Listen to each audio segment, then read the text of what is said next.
Welcome to Three Films and a Podcast, the show where Destiny brought together three friends to enhance each other's cinematic journey by watching three new movies in a series of themed rounds. There is no claim of ownership on any film footage used in this episode, as all film footage is owned in its entirety by the copyright holders.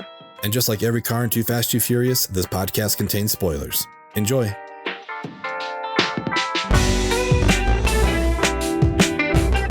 Hello, everybody. Welcome back to Three Films and a Podcast. My name is Ben Lawhorn, and I'm joined as always by the Neo to my Trinity, Tyler Beck.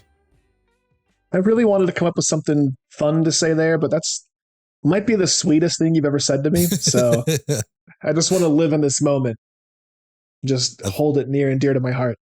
I think we could revive each other if we needed to. One of us dies, we'll just give each other a kiss and back to life. Everything's perfect.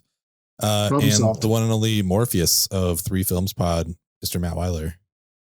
The Trinity to my own Neo. Indeed. Yeah. Maybe you'll do the whole episode with your arms behind your back, like how he walks around the whole time, which is hard to do. I mean, maybe I know I'm out of shape, but I cannot get my hands to touch my elbows behind my back. Can you do it, Matt? Same. Hands to touch elbows behind the back? Yeah. Well, you'll just have to believe me. Okay. I'll take it. Yes, I can. Not only am I out of shape and I'm just not flexible and I have like no neck and like, I'm just like, I can't do it. There's just scenes he walks around like, how do you do that? That's crazy. For those of you new to the show, welcome to the Movie Club. For those of you returning, welcome back to the Movie Club. We are glad you're here. We are just three folks just challenging each other and everyone listening to watch some new movies that are new to you. It's what the whole premise of this is. So yeah, tell your friends and lovers and enemies and family and everyone. You can find us on all the socials at Three Films Pod. Or if you're interested in supporting the pod, we have merch and Patreon options at threefilmspod.com. No guest today. It's just the three of us. At the risk of being sacrilegious, I guess we're the Holy Trinity, right? I guess all of us are the Trinity here. Yes. But yeah, to your Neo, the listener, we're all the Trinity. Yeah, I mean, we ran into some scheduling things with our guests, but we love having guests on. So if you follow us on our socials, you'll get to see when we post our upcoming schedule and our openings. And we love to have people on just to talk about movies. That's what we're all here for. So this week we are finishing up a trilogy of movies. We are correct. That's yes, our Trinity round trilogy. We did trilogies last season, and they were kind of like, honestly, like some of the most listened to episodes that we have, which were awesome. We covered the Apu trilogy, the Before trilogy, and the Blade trilogy. And yeah, I think people really enjoyed them. I think we really enjoyed them. Most importantly, like a lot of those, I think for me, all 9 of those movies were new watches. I don't think I'd seen Blade. That's the only one I may have seen, and I don't think I did. So it was really cool to experience that. So we thought, what better thing to do for the summer than like, let's do trilogies again. But this time, let's not like just destroy ourselves by watching 3 movies for one episode. Let's give each movie its own week. So that's what we're doing. So we're kicking it off here with Tyler's selection of the Matrix Trilogy. Next month, we'll get into my selection, which is a little trilogy called Lord of the Rings. Ever heard of it? I'm excited to rewatch those. I honestly think this might be, at least for the second 2 movies, it'll be the second time I've seen them. So I'm excited to talk about. We're getting a lot of Hugo Weaving. A lot of Hugo. A lot of Hugo. I can't get enough of that guy. Yeah, we need more. And then we'll wrap it up with it gets called like the Man with No Name trilogy, the Dollars trilogy, but the one with Clint Eastwood, Sergio Leone, this is spaghetti westerns, Good, Bad, and Ugly, all that kind of stuff, which we talked about Yojimbo earlier, so we'll probably be talking about that again because some of those have some very close ties. So but this week we are wrapping up the Matrix trilogy with the Wachowskis' 2003 film The Matrix Revolutions. Synopsis from IMDb, which is always flawless, is: the human city of Zion defends itself against the massive invasion of the machines as Neo fights to end the war at another front while also opposing the rogue Agent Smith. That's a long sentence. I don't know if it's technically considered a run-on sentence, but I feel like I had my running shoes on just to read that whole thing. That was a lot. Yeah, I don't know. I guess let's just get into it. this trilogy just got worse as it went for me.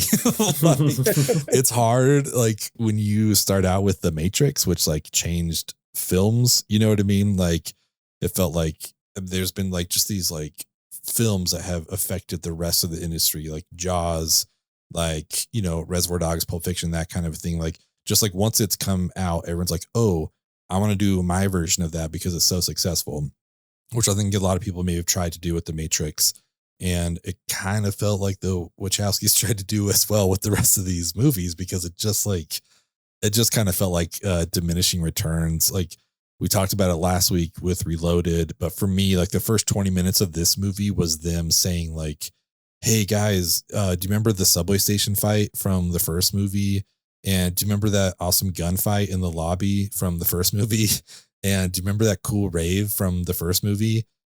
What if we do that again, but not as a little good? bit different. A little different. We'll reskin it, a remix. Yeah, we're going to do our Matrix version remix of it. It just, you know, kind of makes me think of the Farley character from SNL. Like, hey, you guys remember that? That was awesome. Like, me too. We're gonna try it again. You remember in Something Wild when Melanie Griffith had you handcuffed to the bed? Remember that? Yeah. And you had to make that phone call, remember? And you were chained to the thing and you couldn't get away. Yeah, I remember. Yeah. That was awesome.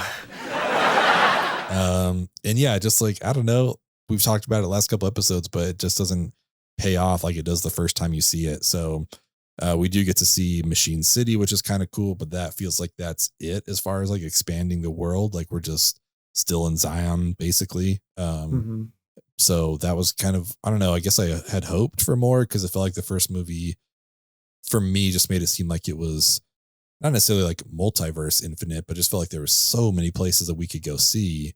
And we got it a little bit in the second movie, which was cool. And then the third movie just kind of went away from that. So I don't know. And I get, you know, last but not least, I'm not much of a religious man myself anymore, but I don't know if you guys noticed a little bit of the Christ symbolism in there. You know, it was very, very subtle. You know, you need a keen eye. I don't mean to brag, but I have a film degree, so I kind of picked up on this stuff, you know. So, well, I never went to church and I dropped out of college, so that went right over my head. Right over your head. This is the closest thing to church that Tyler's ever been to. Yeah, totally. Him laying out with his arms out, and then a light cross comes up in his chest. It's like, ooh, I think I might know what they're doing. I'm gonna talk to the guys about it. I think I've seen that before. Yeah, I'll have to pull out my encyclopedia. Let me figure out where I got this from. So, yeah, super subtle. I don't know, like this. I must have seen this in the theater. I don't remember seeing it. I very distinctly remember seeing Reloaded in theaters. Yeah, but this feels like an experience that maybe I just tried to like push out of my brain, I guess, maybe right after I saw it. But hey, I'm curious about you guys. Like, had you seen this before? Do you remember your experience with it? Anything like that? Matt, I'm going to kick it to you first. So I can say that I had not seen this movie. And it was weird because I had a very positive first viewing of Matrix Reloaded. And if I'm not mistaken, this came out the same year as Matrix Reloaded. It was kind of we kind of just did that with Infinity War and Endgame. Where they came out very close to each other. For whatever reason, I didn't see Revolutions. And you would think it was because I didn't like Reloaded, but I did like Reloaded. Just never got around to Revolutions. I'm not sure why. But I can say that on this viewing, having watched them back to back with Reloaded and The Matrix, once The Matrix was over, the first movie, every passing minute I was losing interest in this universe. Yeah.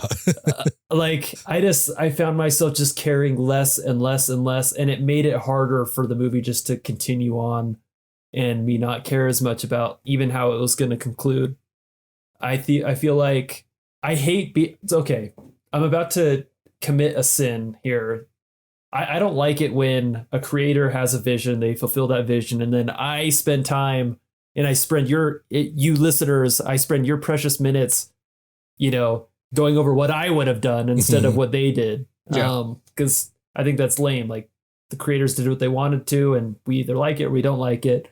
What I am going to say is I'm far less interested in Zion and that new reality that they introduced us to And I'm way more intrigued by what happened to Neo in the first one, where he's kind of, the veil is lifted and he's exposed to this new world.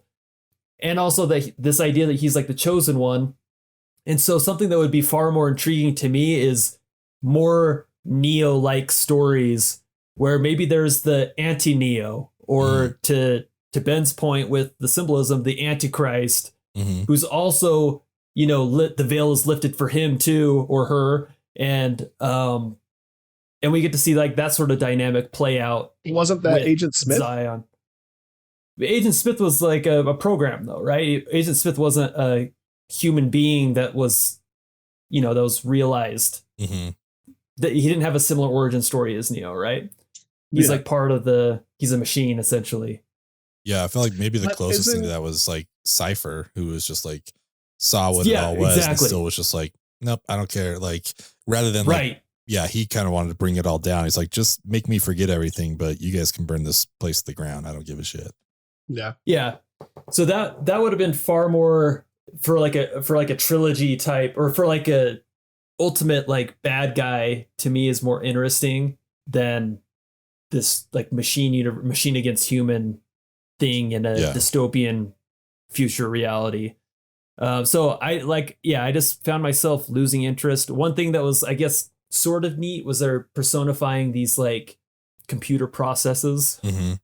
So you're meeting like these characters that actually like fulfill like a role in the machine world, and that's neat. But I have to say, Space Jam 2, sorry, Don Cheadle's character ruined it for me. He's algae rhythm. Classic and Cheadle. Can't handle the personification of computer processes anymore. It was interesting though. One of the biggest ones I think that we're drawn to is like the little girl at the train station. Yeah. You know, and Neil's like, you know, because the parents want to protect her, but all of them are programs. And you know, he's like, but I thought, you know, machines couldn't feel love. And he's like, it's just a word. Like, we know what it means, and what it means is how I, you know, view this little girl. So I'm gonna take care of her. So it was kind of interesting to see, because it feels like Agent Smith is like, I don't know, I'm probably wrong, but it feels like he's one of the main, if not the only, like this is the personification of a program or something like that, you know, of a computer process. But it was interesting to see some more of those in this movie. Totally. And it was those things that saved this movie for me. It's interesting hearing how much you guys disliked this one, because I've actually really liked it. I thought this movie, it's nowhere near as good as the first one. That's like, I mean, I'm not breaking any news there.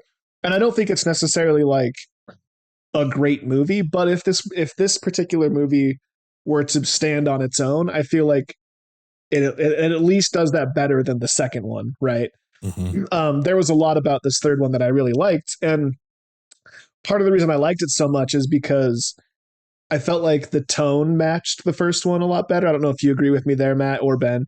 I felt like not only like the overall tone, but like specifically like the color palette and the way the characters acted. The characters kind of like dialed themselves back to where I remembered them being in the first Matrix. And we get a lot of that stuff, like what's the train station? What is this like weird nether world? Like, we're playing catch up more in the third one than we are in the second one, and I really appreciate that about Revolutions. And I actually don't know if I've seen it until this point. I don't remember it at all. A lot of the stuff that I thought was in Revolutions was from Reloaded. Like, I thought the architect came from Revolutions. I thought that's where we meet him. And all that sort of stuff. So it's possible this is my first time seeing it. And I actually have like had a lot of fun with it. And maybe it's just because the second movie was just such a bummer and set the bar so low that anything above that I was happy with. And that's probably the truth. But I did like this version of Agent Smith. He did seem more how I want him to have been, you know, what I enjoyed from the first one. And, you know, Morpheus had like come back to the Morpheus that I remembered. And I actually liked in this movie, I liked the stuff in Zion more because there was stuff happening, right? Like it's the invasion, it's Helm's Deep. It's like all those things that I like. Spoiler alert for the next round. But yeah, I don't know. I really enjoyed it, and I think I gave it 3 stars on Letterboxd, and at least for me, is like I wasn't in agony the whole time. I didn't have to take breaks, I guess. Like I could just watch the whole thing and be happy rather than going scene to scene. Like, okay, that cool scene's over. I'll take a break to get through the setup for the next cool scene. You know what I mean? But yeah. Well, I already stated, like, I lost interest in what they were doing with this whole thing as the movies went on. But to your point, Tyler, and I mentioned this in Matrix Reloaded, one thing I think the Wachowskis did well, and I know storytelling, like whether you enjoy it or not, is objective. Like you can't tell someone like this is good and this is bad because, people enjoy things, people don't enjoy things. But one thing that I think they did well was each time that they introduce a new power to Neo, which they do, and I feel like that's a good thing that they do in each of these movies to keep things a little bit fresh. It's like, oh, yeah, everyone's discovering something new here that he can do. They are also allowing the villain to discover or obtain something new as well. And so, like in this one, Neo like realizes, oh, in the real world, I can still see code or whatever, and that's cool. Like we didn't know that you could do that. We kind of saw him do something at the end of Reloaded, but they keep on evolving the character there and what his limits are, expanding his limits. But then, Agent Smith met the Oracle. Oh crap! Now he's got new powers. He's infiltrated the real world. Like if they're gonna add new stuff to the good guys, adding stuff to the bad guys makes sense. And I feel like they did a good job here, even though ultimately I wasn't really interested with what they did with it. Yeah, it was still cool to see them at least push those two things. True. Yeah. It at least gave us some stakes. Like that was a good cliffhanger, I guess, from Reloaded. It's like, oh, Bane, is Agent Smith and he's on the ship with them, like cut to black, like, oh, holy shit, so it's kind of interesting to have that dynamic of just like things are ramping up for everybody in a different way. And, there's things like you said that we'll learn about Neo and some of the new abilities, which I think are kind of cool. This movie did feel very like 2 locations, it's like we either in Zion or I guess we were in a couple different ships, but it just like, I don't know, it felt we didn't spend a ton of time, I don't think, like in the Matrix itself. Is like it felt like a lot of the real world, I guess. Yeah, in this movie. Mainly just when we go to the Oracle, we're in that's like the only real Matrixy moments. And maybe and I guess like a few great scenes. Yeah, the Machine City or whatever. But yeah, I don't know. It was interesting.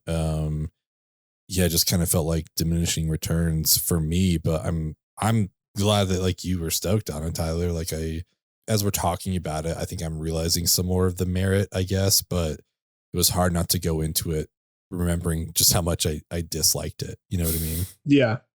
Yeah, totally. So wait, you're saying you remember disliking it from the first time you saw it? Yeah, I remember just like never wanting to like think about it again. Oh, interesting. Okay, yeah, horrible. That would change things. And like I said, this actually might be the first time I've ever seen it, and so I think I had the benefit of time, like knowing full well that they can't catch lightning in a bottle twice. You know what I mean? Like it's just not going to be the Matrix, and so Reloaded was, in my opinion, just bad enough that it made this one more fun. Because I do think it's better than the second one, but I mean that's like saying, would you rather be kicked in the shin or kicked in the shoulder? You know what I mean? It's like, let us know in the comments. Yeah, I've taken too many shinners in my day skateboarding. I'll take the shoulder, but it's not great either way. yeah, this isn't ideal. Yeah, I kind of felt like as I was watching this, I guess I could have researched it, but like how far ahead were they ready to go, with the Matrix movies? Like, did they have, Reloaded and Revolutions written out, or is this like a George Lucas thing where it's like, are they lovers? Like, oh, actually they're siblings now. It's like, okay, I don't know that you knew that the first movie. Like, I feel like this kind of like you thought about this after. Remember how you did some things in the first movie? Well, Yeah. So I kind of thought about that on this one, and it felt like to me, someone was doing their best tribute to the Wachowskis. Like, oh, I want to make the movie that I think they would have made, and it just didn't feel like it was them, That's fair. I don't know. For me, that's kind of how it came across, and obviously I feel like that's actually a really good point. It's kind of reminds me of like season 5 of Community when they had other people were writing it. And it's like, it was close. Like the tone was kind of all there, but like, it just didn't quite, not everything landed. Wasn't everything perfect. It was like, it's like going to see Spasmatics. If I don't know, I don't know where you are in the world and if a Spasmatics band plays in your area, but it's an 80s cover band. And it's like, it sounds like all the songs. It's not really that, but it's still fun. That's kind of how I felt about this movie. It's like they nailed like the tone, both like visually and like, I can't think of the word for it, but just in the way that the characters spoke and acted and carried themselves. And like the dialogue felt sort of similar to the first, and it looked kind of similar to the first, but it just wasn't quite the first one. Yep. Yeah. Well, with all that reigning endorsement, I think it just makes sense for us to get into our elevator pitches here. Before we get started, does anyone want to get out? And try to like tell people why they should watch it. Our concept here is that you are in an elevator with somebody and they are asking, what are you guys talking about next? And you tell them the movie and they say, why should I see this? So you get to pick one scene, one moment that you could pull up on your phone, be like, just watch this. I think you'll be sold after you see this part of the movie. So yeah, let's kick that off. Tyler, go for it. So throughout all the movies, we hear that we have this impending threat of the machines, right? Like they're going to come get us. And then the second movie, especially, it's like, oh, they're on their way. They're coming to get us. It's going to be bad.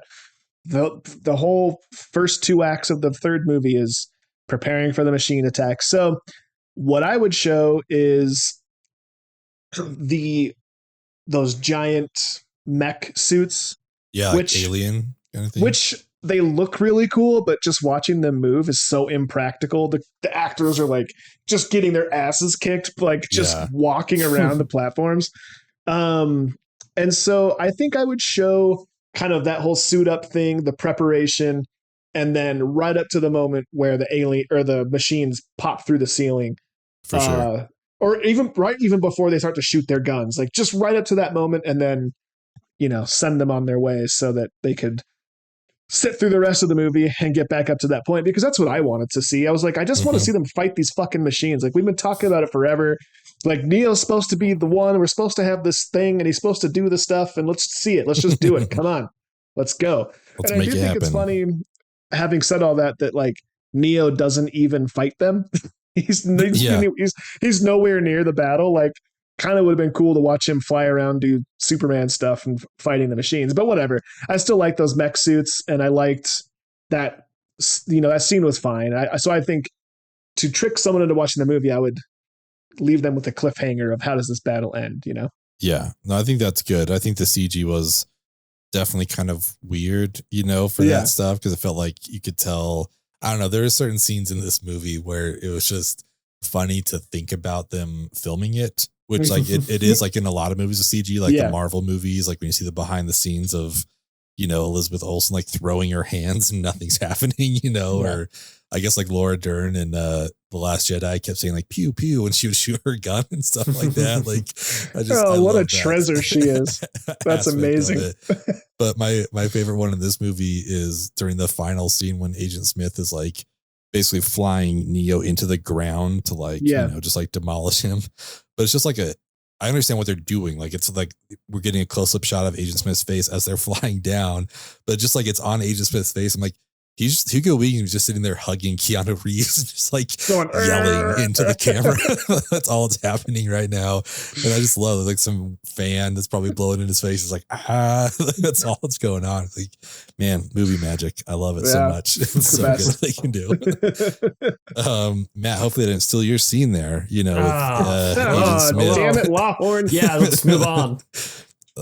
Agent Smith plowing Neo. I don't think there's any better way to phrase that. So, Nope. But yeah, what's your scene? Yeah, I'm sure we could find some some fiction online with that sim. Rule 34, right? Mine is, so I always have to preface my elevator pitch with it has to be a scene where I imagine myself in like a hotel room and I'm browsing, whatever's on TV, and depending on what I'm seeing is ultimately what's going to get me to finish watching the movie. Mm-hmm. And for me, it's usually got to be something that just seems like so out there or so cool, or it has to be something that just like impacts me in that moment to be like, oh, I'm curious to see what this is. And sometimes when it's a bad movie, it's just a scene that's just like so insane that I've just never seen before. Yeah. For a good movie, it might just be, the most beautiful scene that I perceive is in the movie. For this one, it was tough. I was having a hard time isolating like one scene that I could get someone to watch this movie. But so if I put myself on the hotel bed and think about what scene could come on the TV, it's got to be when Morpheus plows Neo.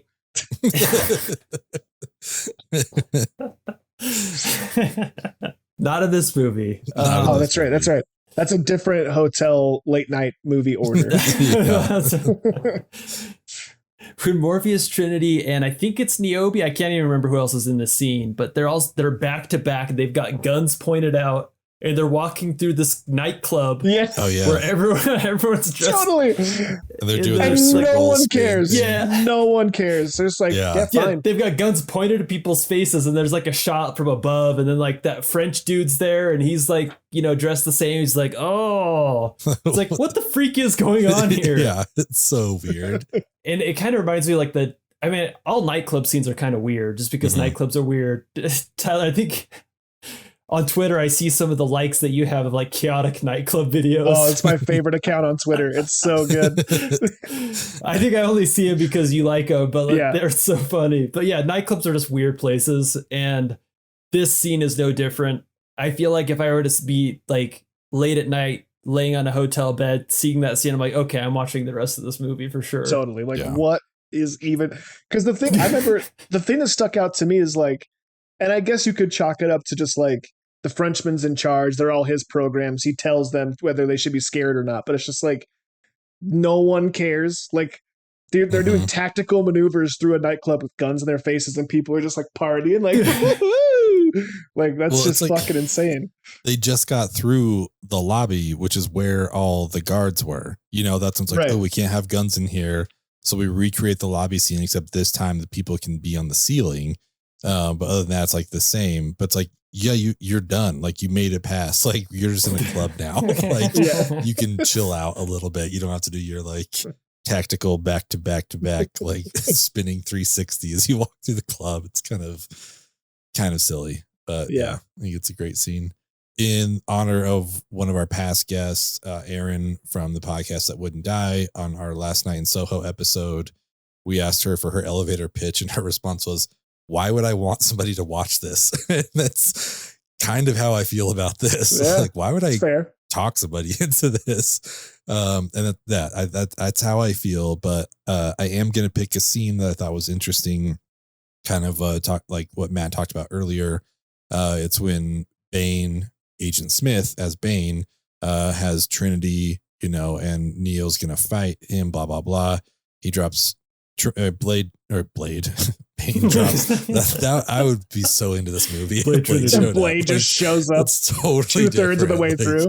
Yeah, I would love that so much. In the nightclub, he totally could have been in the nightclub. Oh, right? yeah. That could have been a blood rave right there. That would have been awesome. Yeah. Just Wesley Snipes grinning. So they're fighting. He drops Trinity down to that, lower level, and then he gets blinded by Bane.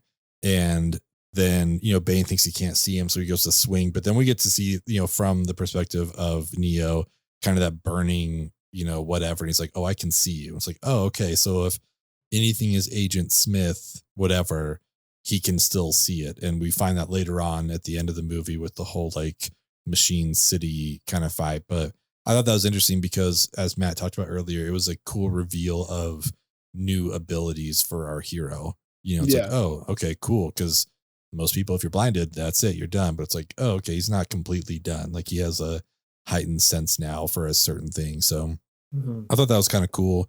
Would still love it more if Wesley Snipes just showed up, though. That would have been so much better. I would love that. So good. Speaking of, I want to get to our Apollonia Award, which I would easily give to Wesley Snipes, even if it's just for that one scene. We did this for the first movie, but I kind of want to do it for the whole trilogy. The Apollonia, I mean, it's taken on so many definitions, but after watching Purple Rain, you just kind of know that Apollonia kind of lives above the movie. She's kind of the star while not being the star, because you're never going to top Prince, But we like to hand this out to basically our favorite supporting character in the movie. But I'm going to do the whole trilogy, open it up. So if you want Neo, tear it up. But yeah, let's get to our Matrix Trilogy Apollonia Award. Matt, who are you giving yours to? Wow. Well, big. I don't want to feel like I'm teeing up our next trilogy. I really don't. But I got to go with Hugo Weaving, Agent Smith himself. Yeah. We're going to be talking about him as Elrond for the next. We're going to be talking about him for the next several episodes. He's a big deal here. He's a big deal in Middle Earth. One scene that comes to mind is when he overtakes the Oracle's powers and he has that maniacal laugh. Mm-hmm. I feel like he just acted this role so well because he's a program. He's a personified program who's also evil, but he's still a program. Yeah. At the end of the day, he's still a program. And now when I think of just like, if you're to think of a personified computer, I think of Hugo Weaving. Yeah. Just he's a program. That's it. So I would give it to him. But like I said, he's also kind of the leader of the River Elves in Lord of the Rings. And I cannot wait to see him shift gears into that. Same. Created Scientology, right? L. Ron Hubbard. That's right. Who he is, right? In Lord of the Rings. That's exactly right. We're gonna go with exactly who he is. Yeah. All right. Cool. I like it. Makes sense. Well, so if I'm being honest, that's my pick too. Agent Smith, I think I've said it a million times, is far and away my favorite thing about the Matrix. I just think he's such a cool villain. I mean, again, especially in the first one, he's just so menacing. The way he delivers his dialogue and his lines and his interactions with people are so fucking cool. And I don't know, he can deliver that agent speak so well. Like the other times they let other agents talk, it's like no. Like just like let Hugo do it. Like maybe that's why they just went all Hugo for the let Hugo voiceover for you guys. Yeah. He just like, we've said it before, but like these movies really toe the line between corny and cool. And like Lawrence Fishburne can do it, Keanu can do it, Carrie-Anne Moss can do it, and sure as shit Hugo Weaving can do it, because a lot of the things that Agent Smith says like shouldn't sound as cool as they do coming out of Hugo Weaving. But for the sake of a different answer, the other character that always stands out the most to me, besides the obvious like Neo and Trinity, is Cypher. I've joked, I think I mentioned Cypher. this in the first episode, like Ben, Cypher. you and I have a mutual friend that's a philosophy teacher, and Yes, we do. I've had conversations with him about the Matrix, and I'm like, I think I'm Cypher, man. Like, just I don't care. Like, I don't want anything to do with Zion. I don't want just put me in the Matrix. Like, I'm fine. It's a privileged stance. I have it's been covered. I have a sweet life with all my walls in my house and my car. Just hoarding all these walls. Yeah, just all these walls. So I understand that, like, if I had a different station in life, maybe I wouldn't want to be in the Matrix, but I don't. And here I am. I'm going to go cook a steak as soon as we're done with this episode. I think so. Agent Smith's my real answer, but for the sake of conversation, Cypher. Yeah, I mean, you're right. The way he delivers stuff, like if anyone thinks of Hello, Mr. Anderson, like you can hear it in Hugo's delivery. Like it's totally. Like kind of an iconic line reading. It's so good. Yeah, I mean, I covered this last week. In the first movie, I picked Morpheus because I felt like he sold it. Like if you think about the role, it's crazy. That role of Morpheus was like, no, this is all real. But it's like Lawrence Fishburne was just like very believable, and I loved it. But unfortunately, the following two movies, I feel like he kind of got pulled back a little bit. So yeah, this is like a super obvious answer, but I'm gonna go with Keanu. Keanu is Neo. I just think he was perfect for this role, which is saying a lot. You know what I mean? Like we talked about, again, people probably seen the Will Smith thing about how he was gonna be, Neo. Val Kilmer would be Morpheus and all that, but it's like but he says it in the video too. I do want to see that. It wouldn't have worked. I mean, it'd be cool, but like I agree, it wouldn't have probably worked. worked. But yeah, totally. Yeah. It would have been Men in Black. Yeah, it's just like Keanu was perfect for this. I think he has like a unique acting style that kind of gets called out quite a bit. He's not necessarily like a great actor, but in the roles he's perfect for them. Johnny Utah, John Wick, like Neo, all this kind of stuff. So what roles would you say Keanu was miscast for? That's a really good question. I guess I would need to pull up his. Yeah, I'd have to think about that for a second. But I mean, he was so good in My Own Private Idaho. Like I didn't know he had that in him. You know what I mean? Like he wasn't necessarily.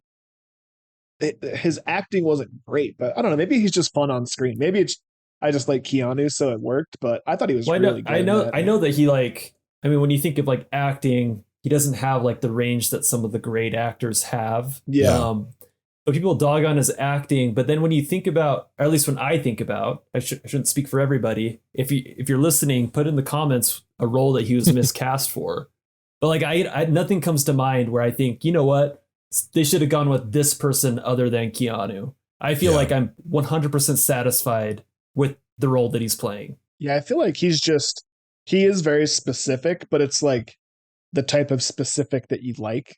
It's like pepperoni pizza or something. You know what I mean? It's like, yeah, there's better meals out there, but he's a chocolate chip cookie. I'll eat a chocolate chip cookie anytime you put one in front of my face. I don't need an oatmeal raisin. I need chocolate chip. Man. Yeah, that's totally fair. Yeah. I think, maybe he just ends up in the right things. Like, I don't know, I'm going through his stuff here. Like, I liked the movie Hardball. Like, I don't know, it's like the baseball Mighty Ducks kind of thing. Like, I don't know how great he was in it, but I think he's just like the stuff I like him in.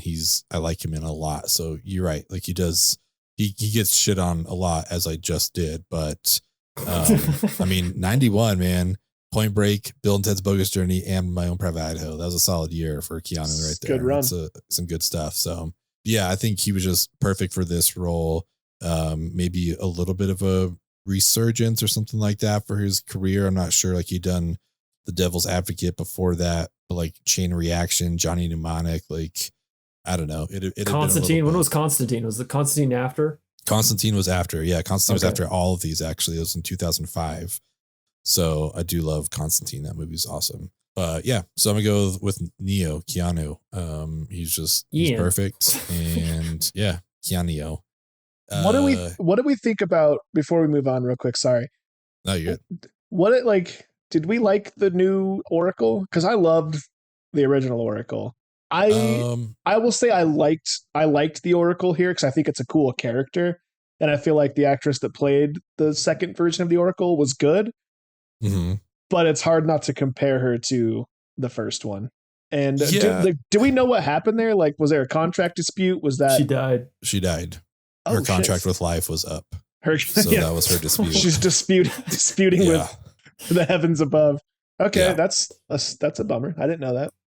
It's kind of like Dumbledore situation. Breaking news. I was going to say the Dumbledore, we got a Dumbledore for the first two, and then the rest of them it's someone else. So it's like. Yeah, like I think the first one obviously would have been the best to have, but I do like kind of how they address it though. It's just like I'm just gonna I'm a program. I can look different, whatever. I'm like, okay, that's cool. I'm into that. So yeah, on that high note, let's go into an asshole. Let's go to our Rushmore here. Just like last week, we are gonna compile a Rushmore together. These are OR scrubs. Oh, are they? Normally we each pick 4 things that fall into our theme, but this week we are just going to each pick one of the worst endings to a movie trilogy. So up there already, Tyler may not agree, but I'm leading this episode, so I'm throwing Revolutions up there. This is one of the worst endings to a movie trilogy. To be fair, I still haven't seen Resurrections, but then, we're just getting into the weeds there. So Revolutions is there, and we're each going to pick one movie that ended a trilogy horribly. Tyler, are you ready with yours? I am ready, and we're going to wrap it all up into our first season's trilogy round. We're going Blade 3. I would probably watch Blade 3 before I watched Revolutions. Like, I did like Blade 3, but the first two were just so fucking cool. I remember the second one specifically for me is my favorite of the three. So it just was, I don't know, it was sort of a bummer. I actually feel that for me, in my experiences of these franchises, like, again, Blade 3 is better than Matrix Reloaded, but they're kind of similar to me. Like, Blade 3 kind of went all in, and it was campier and cheesier, and they were trying to do too much. They were leaning in on a lot of stuff that they thought was going to make them, what the people wanted. It's got Ryan Reynolds making an SBD joke. Yep. Ryan Reynolds, Patton Oswalt. It's got a lot of great people. And it, Triple H. Triple H. It should have been so fun. It just wasn't. This is a bummer. So it's an enjoyable movie. I'll probably watch it again at some point in my lifetime. But Blade. And it also has the actor who's done nothing else of note, Chris Christopherson. He's also in that movie. I don't think he's done anything else other than acting, as far as I know. He's only been in 3 Blade movies. Just the 3 Blade movies. Whistler. Just those 3 Blade movies. That's it. Good job, Chris. Steve is so mad right now. Child of the 70s. Whistler. Blasphemy. Yeah, that's about it. Whistler. That's a little IMDb. That's it. Wikipedia. Whistler. Just Whistler. Matt, how about you? Okay, so it's fitting that we're doing this on a Matrix round, because as I said last episode of Matrix Reloaded, I recalled really enjoying it, revisiting it, 20 years later or 19 years later, didn't love it as much. This movie rounds out one of my childhood favorite, trilogies, and that's Ninja Turtles 3. I believe it was titled Turtles in Time, which is the title of the arcade game. Or the sequel arcade game, which is awesome. And so there's a number of reasons why this was a bad way to end. I feel like I still like this movie for nostalgic reasons, but you had a very strong sequel with Ninja Turtles 2. You raise the stakes. You go from Shredder to Super Shredder. Yeah. And then rather than continue anything there, they decided, you know what?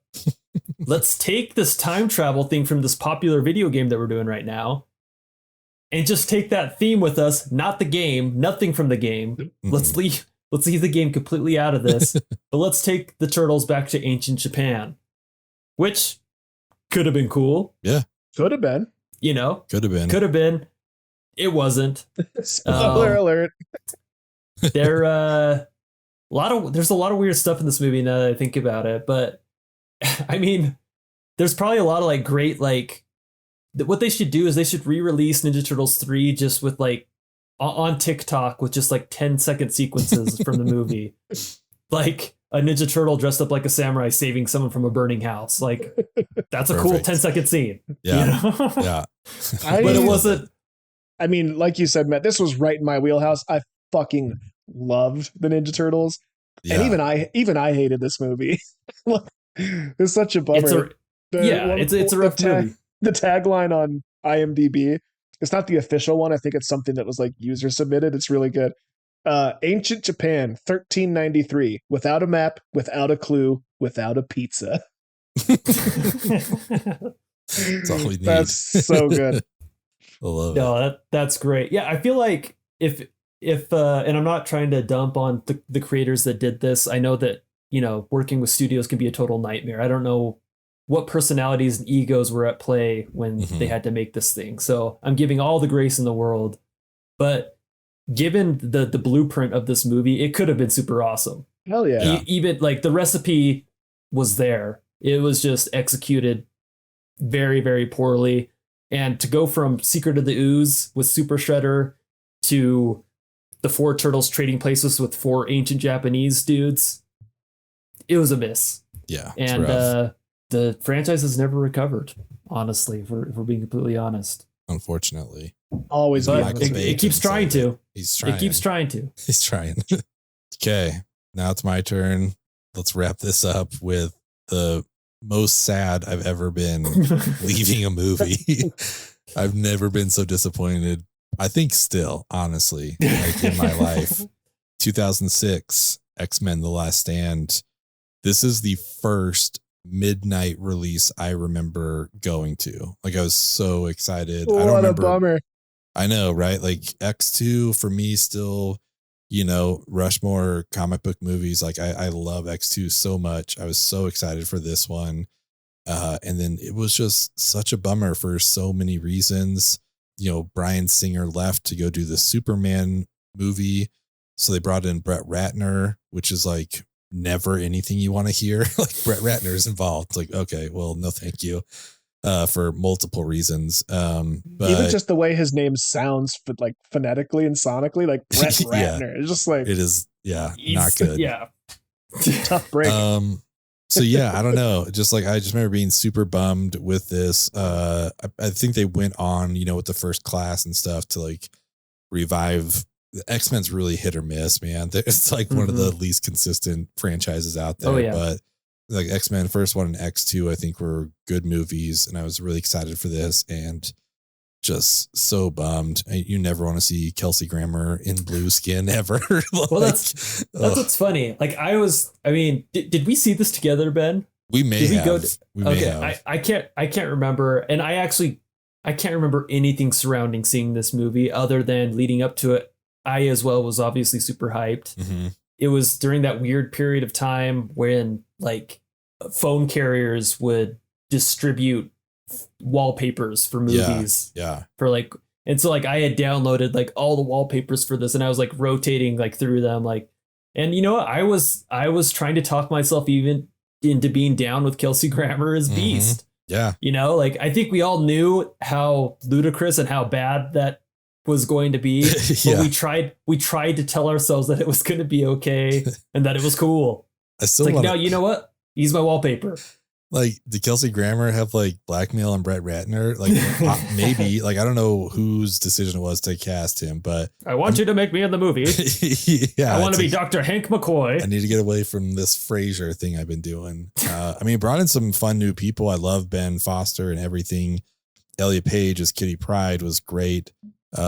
Vinnie Jones as Juggernaut. He was playing it very comic, and I actually was kind of on board with it. The whole like, I'm the Juggernaut, bitch. Like, he was definitely playing it up really weird. But yeah, overall, just like such a bummer. I was really, really bummed leaving this movie. So I think I probably thought like, I'm never going to stay up late for a movie again. Luckily, we don't have to anymore. Now we can just go the night before. But we just go on Thursday or whatever, or Wednesday, as it turns out. Yeah. Yep, exactly. So that's a pretty solid Rushmore.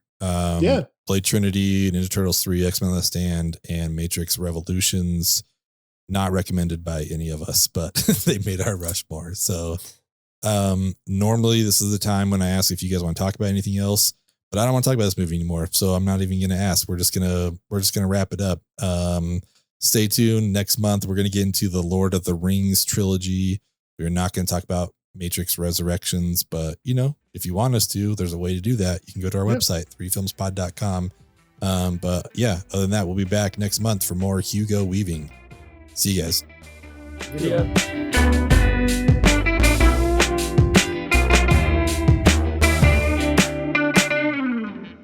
Who's the furball? Hank McCoy, Secretary of Mutant Affairs. Right. The secretary. Nice suit. Henry, this is Logan. He's Wolverine. I hear you're quite an animal. Look who's talking.